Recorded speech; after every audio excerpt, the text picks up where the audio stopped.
JP news. Amrit 2 అనేది ఎవరి హయాంలో శాంక్షన్ అయింది? మా హయాంలో, అంటే వైఎస్ఆర్ కాంగ్రెస్ పార్టీ అధికారంలో ఉన్నప్పుడు శాంక్షన్ అయింది అమృత్ 2 అనేది. ఆ లోన్ అనేది ఇప్పుడు వచ్చింది, అది మీ ఖాతాలో వేసుకున్నారు. అంటే మనం ఇచ్చేటువంటి రిపోర్టు ఏదన్నా ఒక మాట మాట్లాడినప్పుడు దాన్ని కరెక్ట్గా మాట్లాడగలగాలి. ఈరోజు మీరు మున్సిపాలిటీకి వెళ్తే అక్కడ ఒక శిలాఫలకం కూడా ఉంది, దాంట్లో ఎవరి పీరియడ్లో అది శాంక్షన్ అయిందనేసి శిలాఫలకం కూడా ఉంది. అది కూడా మీకు ఎవిడెన్స్తో సహా చూపిస్తున్నాము.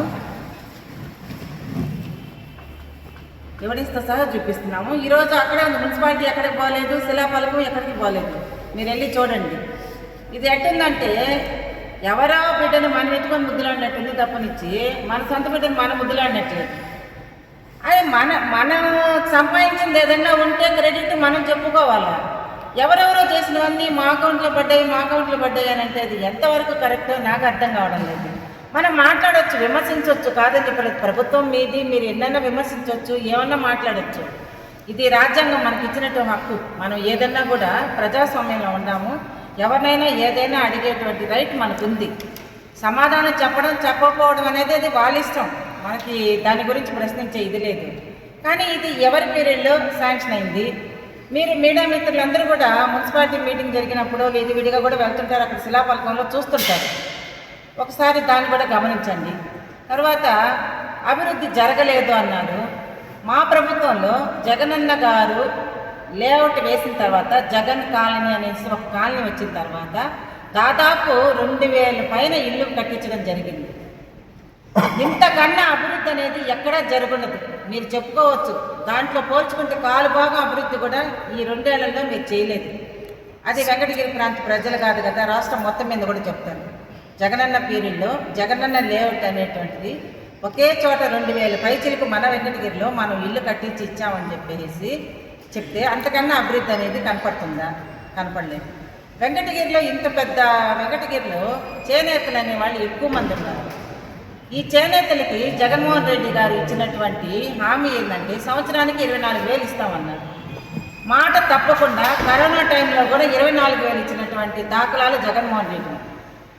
ఈ రోజుకి మీరు చేనేతల గురించి పట్టించుకున్నారా? మొన్న అంత వరద వస్తే ఏదో ఒక 50 కేజీలు బియ్యం ఇచ్చేసి చేతి దులుపుకునేశారు. చేనేతల గురించి ఆలోచించారా? చేనేతలకు పెద్దపీట టీడీపీ హయాంలో అంటారు, మరి వాళ్ళకి మీరెందుకు 24,000 ఇవ్వలేదు? మీరు ఇచ్చిన సూపర్ 6 పథకాలు ఎందుకు అమలు చేయలేకపోతున్నారు? వాటి మీద శ్రద్ధ పెట్టండి, ప్రజలకు కావాల్సినట్టు చూడండి. ఇదే జగన్మోహన్ రెడ్డి గారు కరోనా కష్టకాలంలో కూడా ఇచ్చిన మాట తప్పలేదు. నవరత్నాలు అనేటివి చాలా చక్కగా ముందు తీసుకెళ్లారు. ఎక్కడ ఎవరికి కనీసం ఏ పార్టీ అనేది కూడా చెప్పిన ప్రతి కుటుంబానికి లబ్ధి కావాలి, ప్రతి పేదవాడికి సంక్షేమము అభివృద్ధి అనేది 2 సమానంగా జరగాలి అని చెప్పేసి పెట్టినటువంటి దాఖలాలు చాలా ఉన్నాయి. తర్వాత మన ఇప్పుడు ఈ కైవల్య నది దాని గురించి మాట్లాడుతున్నారు. ఇప్పుడు నేను దాదాపు 2 సంవత్సరాలుగా నేను ప్రతి కౌన్సిల్లో నేను ఈ బఫర్ జోన్ గురించి నేను మాట్లాడుతూనే ఉన్నా. మీడియా సోదరులు కూడా అందరికీ తెలుసు, ఆ సబ్జెక్ట్ వచ్చినప్పుడల్లా వాళ్ళు ఏ సమాధానం ఇవ్వకపోతే ఆర్టీఐ చట్టానికి నేను పెట్టినప్పుడు వెంకటరామరెడ్డి గారు మనకి కమిషనర్గా ఉన్నారు. ఆయన చక్కగా ఇచ్చున్నాడు. దీంట్లో ఒక హాస్పిటల్ కట్టడం తప్ప మిగతా అంతా కూడా అక్కడ తోలిన మట్టి కానీ అన్నీ కూడా బఫర్ జోన్ పరిధిలోకి వస్తాయి. అది కైవల్య నది 50 మీటర్లు అనేది కూడా స్పెసిఫిక్గా దీంట్లో ఇచ్చున్నాడు. ఇప్పుడు ఇది నది కాకుండా వాగు ఎలా అయిపోయిందో నాకు అర్థం కావడం. ఒక్కసారిగా నదిని వాగు చేశారు, ఓకే కాదన్న. అది మీ చాకచక్యమా మా చాకచక్యమా? ఎవరి అండ చూసుకొని ఈ విధంగా మార్పు జరిగింది అధికారులు? అదేమంటే అధికారులు బెదిరిస్తారు. అధికారులు బెదిరిస్తే బెదిరిపోయే పరిస్థితులు ఉంది. ఇప్పుడు అధికారులు బెదిరించి వాళ్ళని బెదరగొట్టి మేము పనులు చేయించుకుని ఇదే మాకుంటే మేము ఈ కాగితాలు ఎత్తుకొని మేము తిరగాల్సిన అవసరం లేదు కదా. ఏ అధికారిని బెదరగొట్టి ఎవరిని ఇబ్బంది పెట్టినాం మేము చెప్పండి? అభివృద్ధి అనేది ఎక్కడ ఆపినా? నిన్న ఎవరో ఒక ఆయన చెప్తున్నాడు, నిన్న మీడియా దాంట్లో అజెండా ఇస్తారు, దాంట్లో మీరు మినిట్ బుక్లో సంతకం పెట్టాలనేది కూడా తెలియడం వల్ల ఆయనకి. ప్రెస్ మీట్లో మీరు సంతకం పెట్టలేదు, అభివృద్ధిని ఆపారంటాడు. ప్రెస్ మీట్లో మేము ఏం సంతకాలు పెట్టాలో మాకు తెలియదు. మీరు ఏదన్నా మా దగ్గర సంతకాలు పెట్టించుకుంటున్నారా? ప్రెస్ మీట్కి వచ్చిన వాళ్ళు ఆయన అది చెప్పున్నాడు. ఒకసారి దాన్ని క్షుణ్ణంగా మీరు చూడండి నేను ఇచ్చిన మీడియా సమావేశంలో. అంటే ఒక మీడియా ముందుకు వచ్చేటప్పుడు మనం ఏం మాట్లాడుతున్నామా, అర్థం ఉండి మాట్లాడుతున్నామా, అర్థం లేకుండా మాట్లాడుతున్నాం కూడా తెలియదు ఉండాలి. వాళ్ళకు కూడా మేము సమాధానం చెప్పాలి. ఒక కౌన్సిల్ మీటింగ్లో ఒక అజెండా అనేది మాకు పాస్ చేసినప్పుడు ఆ అజెండాని అక్కడ వాళ్ళు చదివినప్పుడు దాంట్లో మాకు నచ్చని అంశాలు ఏమన్నా ఉంటే మేము దాన్ని రిజెక్ట్ చేయొచ్చు. కానీ ఏ రోజు మేము రిజెక్ట్ చేయలేం. వాళ్ళు పెట్టిన ప్రతి అంశాన్ని మేము, ఎందుకంటే వెంకటగిరి ప్రాంత అభివృద్ధి, వెంకటగిరి ప్రాంత ప్రజల క్షేమం కోసము ప్రతి దాంట్లో ముందుండి నడిపినటువంటి కౌన్సిల్ మాది. మేము ఎప్పుడు ఎక్కడ ఎవరికి అడ్డం చెప్పిన సందర్భమే లేదు. కానీ మేము అభివృద్ధిని ఆపాము అన్నాడు. ఎక్కడ ఆపాము? బహిరంగ చర్చకి సిద్ధమా అన్నాడు ఆయన. బహిరంగ చర్చ ఏందో, ఇక్కడ ఏం జరిగిపోయినాయి బహిరంగ చర్చ అభివృద్ధి గురించి. రండి, ఇందాక అన్న చెప్పినట్టు మీరు ఎక్కడికి వస్తారో రండి, మేము వస్తాం. అమృత్ 2లో 114 కోట్లు ఎవరు తెచ్చారు, ఎవరు వేసుకున్నారు? మాదేం చెప్పుకుంటున్నారు? చెప్పుకోండి. ఎవరు చేసిన మంచి పనిని ఎవరైనా కూడా అభినందిస్తాము. వెంకటగిరి ప్రాంత ప్రజల అభివృద్ధే మా ధ్యేయము. వెంకటగిరికి మీరు ఎంత చేసినా కూడా మేము ముందుండి మీతో పాటు సహకరిస్తాము. మేము ఎక్కడ అడ్డుకోము. స్థానికత గురించి మాట్లాడినారు. స్థానికత నిర్ణయించాల్సింది వాళ్ళు, మేము, మనం కాదు. వెంకటగిరి ప్రాంత ప్రజలు స్థానికతను నిర్ణయించాల్సింది ఆ ప్రాంత ప్రజలు. ఎవ్వరు ఇక్కడే 24 గంటలు మనకు కనపడతా ఉండాల్సిన పడలేదన్నమాట. ఇప్పుడు ఈరోజు మీరు ఇక్కడ గెలిచి ఒక అభ్యర్థిగా ఇక్కడ ఉన్నారు కాబట్టి మీరు 24 గంటలు ప్రజల క్షేమాలు చూడాలి. ఎందుకంటే ప్రజలు మనకి ఇచ్చినటువంటి హక్కు అది. ఇప్పుడు మమ్మల్ని కౌన్సిలర్గా చేశారు. ఆ వార్డులో మేము వాళ్ళకి అందుబాటులో ఉండాలి. ఎక్కడ ఏం జరుగుతుంది, వాళ్ళకి ఏం అవసరం, ఏదన్నా వాళ్ళకి అధికారి ఏదైనా సమాధానం చెప్పలేదా, కనీసం మాకైనా చెప్తాడేమో అని ఒక ప్రయత్నము. దానికోసం మేము అందుబాటులో ఉంటాం. ఒక నియోజకవర్గ స్థాయిలో పెద్ద మీరు ఇక్కడ స్థానికంగా ఉండాలి, ప్రజల వాళ్ళ యొక్క అవసరాలు తీర్చాలి, వాళ్ళకి ఏదైనా సమస్య వచ్చినప్పుడు నిలబడాలి. అది స్థానికత అనేది మనం నిర్ణయించేది కాదు, ప్రజలు నిర్ణయిస్తారు. ఏ రోజు ఏ తీర్పు ఎవరు ఎలా ఇస్తారనేది ఎవరికి అంత చిక్కదు. ఈ వెంకటగిరి పరిస్థితి ఏంటంటే ఎప్పుడు కూడా ఎలాంటి తీర్పు ఇస్తారనేది ఎవ్వరు అంచనా వేయలేదు. కాబట్టి ఇట్లాంటి మాటలు మాట్లాడి ఏదో ఒకటి మేము మాట్లాడేసాము, అయిపోయింది, మేము ముందుకు వచ్చేసాము అనేసి చేయడం కాదు. ఏదైనా అభివృద్ధి చేయండి. మీరు సిద్ధమన్నారు చర్చకి, మేము సిద్ధమే. మేము అభివృద్ధి చేసామా చేయలేదా? ఈరోజు ఇంకొకటి చెప్పని మర్చిపోయినా, ఇక్కడ టీచర్స్ కానీ 9వ వార్డులో మేము ఎన్నో లక్షలు పెట్టి రోడ్లకి వేసాము స్టోన్ అని అన్నారు. జగన్ అన్న దాంట్లో హెల్త్ క్లినిక్ సెంటర్ ఏదో పెడుతున్నామని. ఇప్పుడు ఇవన్నీ స్టోన్లు వేసేయడం కాదు, అది పూర్తయిన తర్వాత మీ దగ్గరకు వచ్చి ఇది మేము పూర్తి చేస్తాము అని చూపించండి. ముందు మేమే ఉండి మిమ్మల్ని అభినందిస్తాం. శిలాఫలకాలు చాలా వేస్తున్నారు, చాలామంది వేస్తున్నారు. శిలాఫలకాలకే పరిమితం కాకుండా అవి చక్కగా అమల్లోకి వచ్చి అక్కడ అభివృద్ధి చెందిన తర్వాత అయిపోయిన తర్వాత మాట్లాడుతున్నాం. శిలాఫలకాలు ఏంగానే మేము చేసేసిన అభివృద్ధి కాదు. శిలాఫలకం వేస్తే అభివృద్ధి చాలా ఉండేవి. అక్కడే ఎందుకు వేస్తున్నారు మీరు? 9వ వార్డులోనే ఎందుకు వేస్తున్నారు? వెనుకబడిన వాటిలో చాలా ఉన్నాయి. 3 ఉంది, 4 ఉంది, ఈ పక్క సవారీ ఉంటుంది, ఇవన్నీ కూడా ఉంటాయి స్లమ్ ఏరియాస్. మరి అక్కడ ఎందుకు అభివృద్ధి జరగడం లేదు? ఎందుకు ఎత్తుకు మొత్తం 9వ వార్డులో పెట్టారు? మీకు ఇబ్బందిగా ఉందా? మీ ఇబ్బంది కోసం పెట్టుకున్నారా? మొత్తం వెంకటగిరి అంటే 25 వార్డులు వస్తాయి. ఒక్కొక్క చోట ఒక్కొక్క ఫండ్ పెట్టి చేయండి. ఒక రాయి వేసేసాం, అభివృద్ధి చేసేసాం, ఇన్ని లక్షలు తెచ్చేసాం, అక్కడ ఇన్ని లక్షలు తెచ్చేసాం, మేము అభివృద్ధి చేసేస్తాం. పూర్తయిన తర్వాత మాట్లాడుకుందాం దాని గురించి. ఇంకా టైం ఉంది. మనం ఒక రాయి వేయంగానే మాట్లాడుకోవాలి. ఇక ఇసుక గురించి అన్నాడు. మొత్తం దోపిడీ అంట. వైఎస్ఆర్సీపీ వాళ్ళు ఇసుక దోపిడీ చేసేసారంట. ఏం దోపిడీ చేశారయ్యా? ఆ రోజు ఇంత అనేసి అమౌంట్ పెడితే అది ప్రభుత్వ ఖజానాలో పడింది, మన జోబుల్లో వల్ల. వైఎస్ఆర్సీపీ నాయకుల జోబులోకి రాలా, కార్యకర్తల జోబులోకి రాలా, ఎమ్మెల్యేల జోబులలో పోలా. మీరు ట్రాన్స్పోర్ట్ ఖర్చు అని పెట్టారు. అది ఎవరి జోబులో పోతుంది ట్రాన్స్పోర్ట్ ఖర్చు?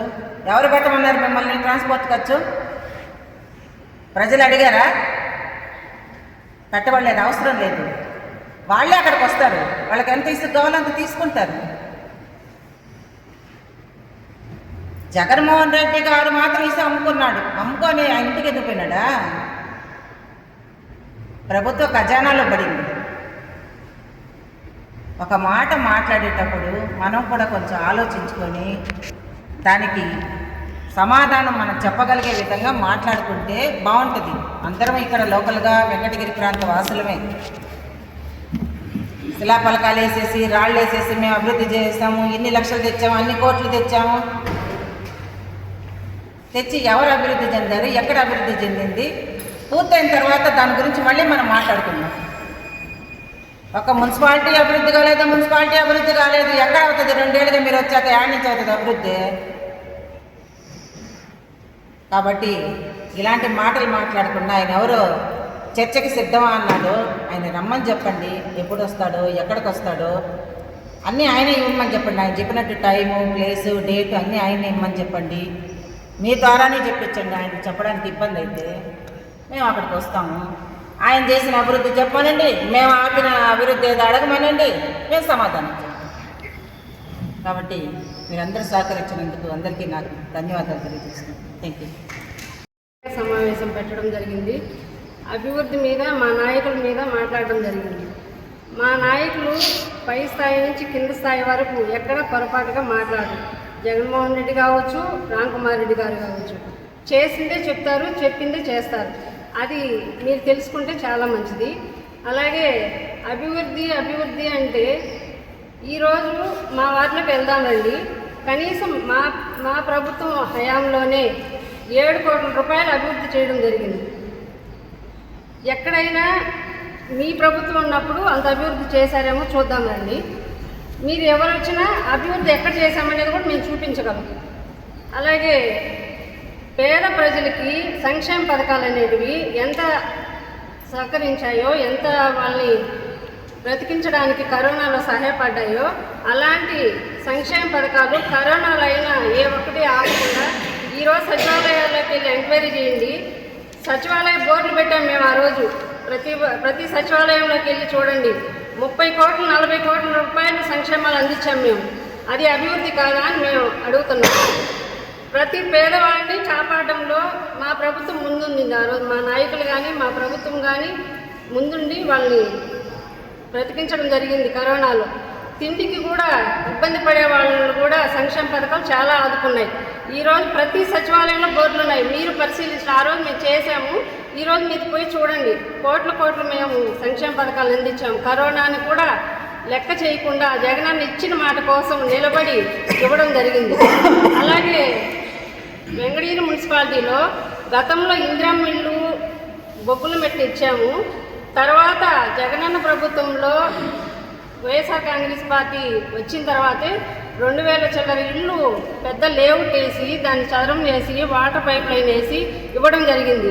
మీ హయాంలో ఒక్క ప్లాట్ కానీ ఒక ఇల్లు కానీ ఇవ్వడం జరిగిందా అని మేము అడుగుతున్నాం. ఈరోజు ఎక్కడైనా మీరు ఒక ఇల్లు ఇచ్చిన దాంట్లో చూపించండి.